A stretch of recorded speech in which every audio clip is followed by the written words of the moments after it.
आराम से खुल जाता है।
सभी लोगों को मैं वैसे अरविंद पाठक पुणे महाराष्ट्र से आप सभी लोग को बताता हूँ। सभी लोगों को कोटि कोटि प्रणाम करता हूँ। आप सबके सब भारत के सर्वश्रेष्ठ चिकित्सक हैं। कुछ तो नेटवर्क प्रॉब्लम है, इसलिए मैं लैपटॉप से नहीं ज्वाइन कर पा रहा हूँ, लेकिन मैं यहाँ अभी पढ़ा देता हूँ। और जब लैपटॉप शुरू हो जाएगा, इंटरनेट शुरू हो जाएगा, तो मैं लैपटॉप से कनेक्ट हो जाऊंगा। तो हम लोग आज ना शीत पित्त, ऐसा हम लोग देखेंगे कि शीत पित्त को हम लोग किस तरह से ट्रीटमेंट करना चाहिए, क्योंकि शीत पित्त के अर्टिकेरिया के बहुत सारे पेशेंट हमारे पास आ रहे हैं। तो और क्या है कि हमें ना उसको अलग अलग मेडिसिन से शीत पित्त ठीक करते हुए आना चाहिए। आप सबके सब भारत के सर्वश्रेष्ठ चिकित्सक हैं। सभी लोगों को शीत पित्त के पेशेंट जरूर देखे ही होंगे। अर्टिकेरिया के रैशेस आ जाते हैं, तो किस तरह से हमें उनका चिकित्सा करना चाहिए, हमें आना ही चाहिए। तो शीत पित्त के पेशेंट जब हमारे पास आते हैं तो पूरे बॉडी पे रैशेस उड़ गए होते हैं, जिसको हम बोलेंगे ददोरे ददोरे जैसे उड़ गए। और बहुत सारा घरेलू उपचार करने से भी पेशेंट को बहुत अच्छा फायदा हो जाता है। तो कुछ वैद्य लोगों के कुछ अलग अलग अनुभव होते हैं। ग्रंथों में शीत पित्त, उदर्द और कोट, ये तीन व्याधियां एक जैसी ही बताई गई हैं, लेकिन उनका विचार करेंगे सूक्ष्मांश अंशांश कल्पना से तो वो थोड़ा थोड़ा अलग होता है। जैसे कि शीत पित्त अगर हम लोग देखेंगे, शीत पित्त में कफ दोष और वात दोष मिलकर पित्त को दूषित करते हैं। कफ दोष और वात दोष मिलके पित्त को दूषित करते हैं। और इसमें शीत पित्त जब रहता है तो वाताधिक्य होने से वेदना बहुत ज्यादा होती है, मतलब पेनफुल कंडीशन ऐसे रहता है। उदर्द अगर हम लोग देखेंगे तो उसमें कफ वात दोष बिगड़ के पित्त को बिगाड़ते हैं, लेकिन उदर्द में कफ का आधिक्य होता है, इसलिए कंडू ज्यादा होता है, खुजली ज्यादा होती है। ठीक है। और शीत पित्त में वेदना ज्यादा होती है, वायु का वाताधिक्य होता है।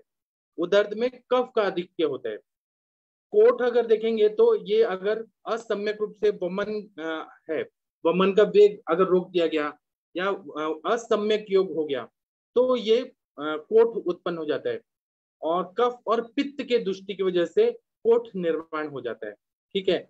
शीत पित्त जो है लक्षण के रूप में कोई और भी व्याधियों में बताया है, जैसे कि दूषी विष। दूषी विष में जो लूता विष रहता है, लूता विष अगर हम मकड़ी ने काट दिया तो उसके वजह से जो हो जाता है वो, उसमें भी शीत पित्त रहता है। उसी तरह से पित्त ज्वर में भी शीत पित्त जैसे सिम्टम्स ऐसा ग्रंथों में बताया है। और सान्निपातिक ज्वर में भी बताया है। और कफ ज्वर में भी कभी कभी शीत पित्त जैसे अर्टिकेरिया जैसे होते हैं। या विष का तृतीय वेग, जब सांप ने काट दिया और विष चढ़ रहा है, जो तो जब तृतीय वेग होता है तब भी ऐसा शीत पित्त ऐसा लक्षण आता है। दूसरा अगर हम लोग देखेंगे निदान के बारे में, मैं जो पढ़ा रहा हूँ इसका मैं आप लोग को पीडीएफ शेयर करूंगा अपने लेक्चर होने के बाद में। मेरा यहाँ लैपटॉप कनेक्ट नहीं हो रहा है, नहीं तो मैं आप लोग को ये कुछ दिखा भी देता, लेकिन अभी जो है उसमें हम आगे बढ़ते हैं। तो अगर हम लोग शीत पित्त देखेंगे तो इसमें शीत वायु का सेवन, जैसे कि गर्म पानी में स्नान किया, या धूप में घूम के आए, और धूप में जाने के बाद एसी में बैठ गए, तो उससे शीत पित्त होता है। या फिर गर्म पानी से स्नान किया और उसके बाद में ठंडी हवा में चले गए, तो शीत पित्त होता है। ठीक है। और उदर्द अगर देखेंगे, उदर्द व्याधि जो रहता है, क्योंकि इसमें ठीक है कंडू होता है, खुजली बहुत ज्यादा होता है, तो इसमें शीतल जल का स्पर्श बताया स्पेशल ग्रंथों में। जैसे कि अगर कोई धूप में से जा रहा है, पसीना पसीना हो गया है, और स्विमिंग टैंक में वो स्विमिंग करने लगा ठंडा पानी में, तो जितना शीतल वायु का सेवन से होता है, शीतल जल के स्पर्श से भी होता है। या कफजन्य द्रव का सेवन, जैसे आइसक्रीम खाया कोई, मतलब गर्मी में है, यहाँ पर जो भी हो रहा है ना, गर्मी ठंडा ठंडा गर्मी, ऐसा जो अलग अलग चीज होता है आहार और विहार से। तो यहाँ पे कफ द्रव्य सेवन, जैसे दही खाया बहुत ज्यादा, धूप से आने के बाद दही सेवन किया, आइसक्रीम खाया, कोल्ड ड्रिंक्स पिया, तो उसके बाद या चिल्ड वाटर पिया, तो उदर्द हो जाता है और यहाँ पे खुजली ज्यादा होती है। जबकि कोठ व्याधि जो है, कोठ में ऐसा बताया कि वेगों का धारण, जैसे उल्टी का वेग को रोक दिया, एंटी एमेटिक ड्रग्स भी दिया गया ना, तो कोठ हो जाता है। और मैं अभी लैपटॉप पे दिखा नहीं पा रहा हूँ शीत पित्त कैसा दिखता है, उदर कैसा दिखता है, कोठ कैसा, कभी दूसरे लेक्चर में मैं दिखाऊंगा। तो मैंने ऐसे डिजाइन करके रखा था, अभी नेटवर्क का प्रॉब्लम हो रहा है इसलिए मैं दिखा नहीं पा रहा हूँ, उसके लिए क्षमा प्रार्थना। उसी तरह से कृमि के वजह से, पेट में कीड़े रहे, वर्म्स रहे, उसकी वजह से भी कोट होता है। दूषित विष की वजह से भी कोट होता है। अति लवण या अति मधुर सेवन, वो ज्यादा नमकीन खाए, बहुत मीठा खाए, उसकी वजह से भी कोट होता है। शुक्त सेवन, मतलब कोई शुक्त पाक जो रहता है, एसिडिक कुछ विनेगर वगैरह खाया, सिट्रिक एसिड का कुछ ऐसे खाया, तो उसके वजह से भी, सिट्रिक एसिड ज्यादा ऐसा कोई हम टमाटो सॉस वगैरह में है, उसकी वजह से भी कोट होता है। या सूरा कांजी का सेवन किया तो कोट होता है। असम्यक वमन की वजह से कोट होता है। अब लक्षण अगर देखेंगे तो लक्षण, ये जो चार्ट है ना, वो आप लोगों को बहुत जानना जरूरी है, मैं ये जरूर आप लोगों को भेजूंगा। तो शीत पित्त में तोद होता है, बहुत ज्यादा वेदना होती है, रैशेस तीनों में है, शीत पित्त में भी है, उदर्द में भी है, कोट में, लेकिन यहाँ पे वेदना ज्यादा होती है। शीत पित्त में उल्टी जैसा होता है, अन्न का विदाह होता है, मंडलोत्पत्ति होती है, मुंह से लाला स्त्राव होता है, ऐसा शीत पित्त में होता है। उदर्द में तो कोत होता है, कंडू होता है, वेदना तोद होती है, वमन होता है, रक्त मंडल होता है, दाह होता है, अन्न का विदा होता है, मंडल, लाला स्त्राव, स्वर, ज्वर, ये सब होता है। कोठ में कोथ, कंडू और रक्त मंडल, दाह और ज्वर, ऐसा कोठ में होने का चांसेस रहता है। अब चिकित्सा अगर हम देखें तो चिकित्सा में ऐसा बताया कि अभ्यंग कटु तैलेन स्वेदोष्ण उष्णेन वारिणा तथा अशुभमनम कार्यम पटोला अरिष्ट वासक। ये तीनों व्याधियां जो हैं, कोट हो गया, शीत पित्त हो गया, उदर्द हो गया, तीनों में कहीं ना कहीं पित्त की दृष्टि है। अगर हम लोग देखेंगे तो पहला शीत पित्त में कफ और वायु का प्रकोप होके, और वह पित्त को दूषित कर रहा है, लेकिन उसमें वायु का आधिक्य होता है, इसलिए वेदना होती है शीत पित्त में। कफ वाला जो है दर्द, उसमें कफ का आधिक्य होता है, लेकिन दोष सेम ही है, कफ और वायु प्रकोपित होके पित्त को दूषित कर रहे हैं, कफ का आधिक्य इसलिए कंडू होगा। कोट में भी पित्त की दृष्टि है, लेकिन कफ और पित्त दूषित होकर वेगों का धारण करने के, खासकर वमन का वेग, उल्टी का वेग धारण करने से कोट होता है। इसीलिए अभ्यंग के लिए सरसों का तेल बोला है, या महामरीच आदि तेल बोला है। लेप के लिए त्रिफला और मंजिष्ठा का लेप बोला है। घृत पान के लिए महातिक्त घृत बोला है। महातिक्त घृत पान अगर करा दिया ना, तो अर्टिकेरिया, रैशेस वगैरह सब ठीक हो जाता है। विरेचन के लिए आर्यवत कपिलावटी बोला है। उसी तरह से वमन कराना है तो पटोल, वासा, नीम और अरिष्टक, रीठा जो रहता है, उससे वमन कराने से फायदा होता है। ये तो हो गया शोधन चिकित्सा। शमन में आरोग्य वर्धनी बटी हो गया, सुचेकर रस, अमृता गुगुल, वात गजांकुश रस, शीत पित्त प्रभंजन रस, लघु सुचेकर रस, भूनिम्ब आदि काढ़ा को शहद के साथ देने से फायदा होता है। फिर अजवाइन और गुड़ को समभाग 7 दिन अगर दिया, अजवाइन और गुड़ को 7 दिन कंटिन्यू दिया, तो उससे भी शीत पित्त, उदर्द और कोठ में फायदा होता है। हरिद्राखंड, हरिद्राखंड देने से फायदा होता है। वर्धमान पिपली रसायन देने से फायदा होता है। वर्धमान लहसुन, लहसुन को वर्धमान मात्रा में देने से फायदा होता है। एक एक द्रव्य यूज करना है तो नीम का केवल सेवन कराइए, नीम के पानी से स्नान कराइए, नीम को खिलाइए, नीम का चटनी, नीम का काढ़ा दीजिए, उससे भी फायदा होता है। या गंभारी जो रहता है, काश्मीरी फल, उससे भी फायदा होता है, काश्मीरी वनस्पति, और अग्निमंत्र से भी फायदा हो जाता है। और अनुभव से ऐसा पता चला है कि दोषों को शाखा से कोष्ठ में कौन लाता है, तो आरोग्य वर्धनी वटी लाता है, तो उससे शीत पित्त उदर और कोट जो अर्टिकेरिया है वह फायदा हो जाता है। उसी तरह से कामला के बाद अगर शीत पित्त अगर हुआ है, यहाँ पे यकृत और प्लीहा मतलब लीवर और स्प्ली पैथोलॉजी है, तो वज्र पुंखा नाम की वनस्पति या शरपुंखा ये बहुत ज्यादा उपयोगी रहता है। शीत पित्त में वासा का सिरप जो रहता है, अडुल्सा का या वासा का चूर्ण, वह लेने से फायदा हो जाता है। उसी तरह से उदर्द के पेशेंट बहुत ज्यादा मिलते हैं, जहाँ पे खुजली बहुत ज्यादा होती है, रैशेस आ जाते हैं, खुजली बहुत ज्यादा आती है, तो इसमें विडंग है, कुष्ठ, कुष्ठ वनस्पति, फिर गुड़ुची, कृमि कुठार रस, दुर्जलेता रस, ये देने से फायदा होता है। लेप में बचा चूर्ण और नारियल का तेल ये मिक्स करके लगाने से फायदा होता है। इसी तरह से काली मरीच और कपूर, इसको नारियल के तेल लगाने से फायदा हो जाता है। इसी तरह से बहुत सारा निदान में हमें पता चलता है कि केमिकल्स का बहुत ज्यादा यूज, कॉस्मेटिक ड्रग्स का बहुत ज्यादा यूज होना, धूल का सेवन ज्यादा होना, परफ्यूम का सेवन होना, मेडिसिन में एस्पिरिन बहुत ज्यादा खाना, सल्फा ड्रग्स खाना, पेनिसिलिन का सेवन करने से अर्टिकेरिया वगैरह हो जाता है। या आलू आडू की सब्जी, आडू की सब्जी आप लोगों को मालूम है, वह खाने से या दही का सेवन ज्यादा करने से ये शीत पित्त, उदर दर्द पोट हो जाता है। उसी तरह से कृमि अगर बहुत ज्यादा रहे तो हो जाता है। तो इसमें अगर कफा दिख गया, खुजली बहुत ज्यादा हो रही है, और ये हमें हेतु मिल रहा है कि पेनिसिलिन का सेवन ज्यादा हुआ है, सल्फा ड्रग्स का हुआ है, एस्पिरिन का हुआ है, दही का सेवन ज्यादा हो रहा है, धूल केमिकल्स और या फिर परफ्यूम का सेवन ज्यादा हो, कृमि है और कफा दिख गया है, तो हल्दी का जो हरिद्रा खंड होता है ना, उसको घी में भुन के अगर घी के साथ दिया जाए तो बहुत अच्छा फायदा होता है। और आरोग्य वर्धनी बट्टी देने से फायदा होता है। तो जो भी एस्पिरिन या फिर सल्फा ड्रग और पेनिसिलिन का साइड इफेक्ट हुआ है वह सब निकल जाता है। उसी तरह से पित्ताधिक्य के अगर बहुत ज्यादा है, मतलब दाह वगैरह बहुत ज्यादा, बर्निंग बहुत ज्यादा हो रहा है, तो प्रवाह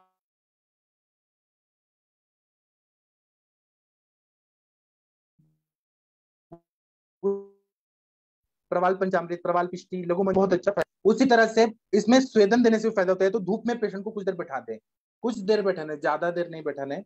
और लेप में काली मिर्च और घी को लगाना है, या हल्दी को भून के थोड़ा सा घी वगैरह डाल के हल्दी पाउडर को भून के और लगा दें घी के साथ, तो उससे फायदा होता है। इसी तरह से सोडा जो रहता है, सोडा और सेंधा नमक मिक्स करके पानी में मिक्स करके लगाने से फायदा होता है। कोकम का पानी लगाने से फायदा होता है। उसी तरह से स्वर्ण सुरशेखर, लघु मालिनी वसंत, प्रवाल पिष्टी, परिपाठादि काढ़ा, ये। इसी तरह से कुछ कुछ और भी चीजों से फायदा होता है, जैसे कि पान का पत्ता होता है, तांबुल पत्र का रस, शहद और शहद और घी विषम मात्रा में लेके और इंटरनली लेना है, उससे भी उदर्द, शीत पित्त और कोट में फायदा होता है। पान का पत्ते का रस, सिंपल पान का पत्ते का रस, या चबा चबा के खाएं, मधु और घी विषम मात्रा में लेके चबा चबा के खाएं, उससे भी खुजली और दर्द और कोट में फायदा होता है। इसी तरह से क्या करना है कि पत्तों का जो रस होता है, पान के पत्ते का रस निकाल के पीस के मिक्सी में पूरा पीस देना है और पूरा बॉडी में लगाना है इमीडिएट। ये इतना बढ़िया है योग है ना।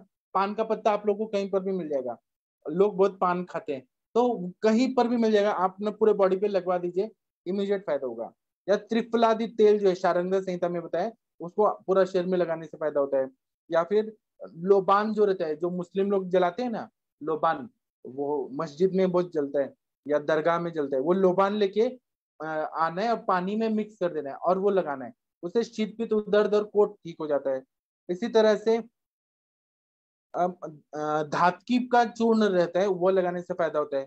बस्ती में त्रिफलादि तेल और त्रिफला का काढ़ा का मिक्स करके हमने बस्ती दिया तो उससे भी फायदा होता है। इसी तरह से गोमूत्र पिलाने से भी शीत पित्त, दर्द और कोट ठीक हो जाता है। गोमूत्र से विरेचन होता है और गोमूत्र जो है वो क्षारीय है, उससे बहुत अच्छा फायदा होता है। और गुड़ुची और शुंठी, सुबह सुबह भूखे पेट गुड़ुची शुंठी सम प्रमाण में लेने से ये शीत पित्त, कोट और उदर ठीक हो जाता है। ऐसे बहुत सारी चीजें हैं जो आप लोग भी बताने वाले हैं। आप सबके सब भारत के सर्वश्रेष्ठ चिकित्सक हैं। आप लोग अगर कुछ बताना चाहें तो बता सकते हैं। अगर मैं मंदाकिनी मैम से पूछूं तो मैम क्या बताएंगी? डॉक्टर मंदाकिनी मैम, शीत पित्त कोट में, उत्कोट में आप क्या देती हैं? अनम्यूट कर पा रही हैं क्या मंदाकिनी मैम? शायद आवाज नहीं जा रही है। शशि तिवारी मैम, आप क्या देती हैं? हाँ जी सर, जिस तरह की प्रॉब्लम रहती है, जैसे मैं मॉडर्न के हिसाब से ऐसे तो डायग्नोस नहीं करती हूँ। नॉर्मली स्किन की डिसीजेस वगैरह में, जैसे अगर इसमें जलन दाह वगैरह ज्यादा हो रही तो फिर प्रवाल वगैरह की योग है, जैसे प्रवाल पंचामृत है, कामदुधा वगैरह है, इस तरह की सारी चीजें यूज करती हूँ। गिलोय बढ़िया काम करती है। और पेशेंट की डिटेल हिस्ट्री लेने में हमेशा ग्रहणी दृष्टि वगैरह निकलती है, तो वो चीजें बहुत बढ़िया काम करती हैं। और इस मौसम में कई बार होता है कि सिर्फ सिंपली टैल्कम पाउडर तुरंत तुरंत अप्लाई करते हैं तो उससे भी सूदिंग सा इफेक्ट आता है। अदरवाइज आइस अप्लाई कर सकते हैं, उससे भी बहुत बढ़िया रिजल्ट आता है। और कई बार अगर वहां पर मिट्टी अप्लाई किया जाता है उसका पेस्ट बना करके, तो उससे भी सर बहुत बढ़िया रिजल्ट आता है। मतलब तुरंत पेशेंट को अच्छा सा रिलीफ होता है, क्योंकि इस वक्त मौसम ही ऐसा है कि इंसान बहुत गर्मी में काम कर रहा है, अचानक एसी में आ गया, पंखे की हवा लग गई, तो इस तरह की प्रॉब्लम हो रही है। तो इस तरह की चीजें करते हैं। तो मेनली तो ग्रहणी दृष्टि वाला रहता है, और तो सर सारी चीजें आपने बताई हैं, पर मेरा ट्रीटमेंट का यही रहता है। और पुरानी तकलीफ वगैरह रहती है तब मैं आरोग्य वर्धिनी वगैरह सर ये सब चीजें चलाती हूँ, जैसा जरूरत होता है, चाहे महामंजिष्ठाधिपात या सारीवा वगैरह, या झिंगी शारदी फांट जो है सारीवा मंजिष्ठा वाला, रक्त प्रसादन और रक्त शोधन दोनों करता है, तो वो भी सर अच्छा काम करता है। जी सर, थैंक यू। और अर्चना मैम, आप क्या देती हैं शीत पित्त के पेशेंट में, अर्टिकेरिया में? सर अभ्यंग महामृचाई तेल, मोहरी तेल, इससे मासिक तक घृत भी देती हूँ सर, घृतपान के लिए। और विरेचन में एक पिल्स वगैरह देती हूँ, हरित की चूर्ण और अवैध मोदक वगैरह भी देती हूँ सर। बुनिम्बादी काढ़ा और हिजराखंड और अमृता गुगुल भी अच्छा रिजल्ट है सर इसका। और सुत शेकर, लघु सुत शेकर, ये भी देती हूँ सर मैं पेशेंट को। और कोकम का पानी जो होता है वो भी जब इचिंग वगैरह होती है तो लगाने के लिए बोलती हूँ। सुवर्ण सुशेखर भी देती हूँ, लघु मालिनी वसन, प्रवाह, पंचामृत वगैरह, परिपाटा दिकाड़ा, ये सब देते हैं सर हम। अच्छा रिजल्ट आता है सर, बहुत सारे पेशेंट में दिया है सर ने। Thank you sir. Thank you. और कोई कुछ बताना बताना चाहते हैं तो बता सकते हैं। आदित्य सर, आप लोग कैसे देते हैं? वेस्टर्न मेडिसिन में क्या देते हैं आदित्य सर? अर्टिकेरिया के पेशेंट को आप लोग कैसे देखते हैं? प्रोस्टाग्लैंडिन और हिस्टामिन, ऐसे बताइए। हाँ सर, एंटी हिस्टामिनिक्स देते हैं सर, जैसे एट्रिक्स हुआ, इस टाइप का। और सिट्रिजिन, कभी कभार सिट्रिजिन के मतलब फैमिली के दूसरे जो होते हैं वो देते हैं। सर हम लोग तो कफ पित्त बात ऐसे मानते हैं, आप लोग क्या मानते हैं? आप लोग कैसे सोचते हैं ये सब? एलर्जिक रिएक्शन बोलते हैं कि हिस्टामिन रिलीज से हुआ है, इस तरीके से। अच्छा, ठीक है सर। तो जैसे हाँ। हाइड्रोक्सीजीन आता है या दूसरे एंटी हिस्टामिन्स रहते हैं, तो उसको देते हैं सर। जी।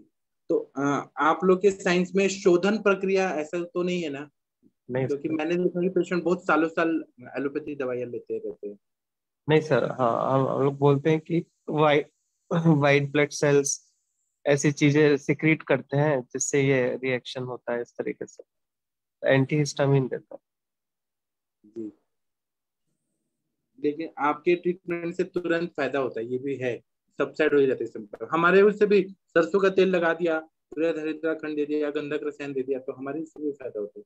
फिर हमारा थोड़ा शोधन करा दिया तो परमानेंट ठीक होता है, ये हमारा खासियत है आयुर्वेद का। जी सर। ठीक है, थैंक यू सर।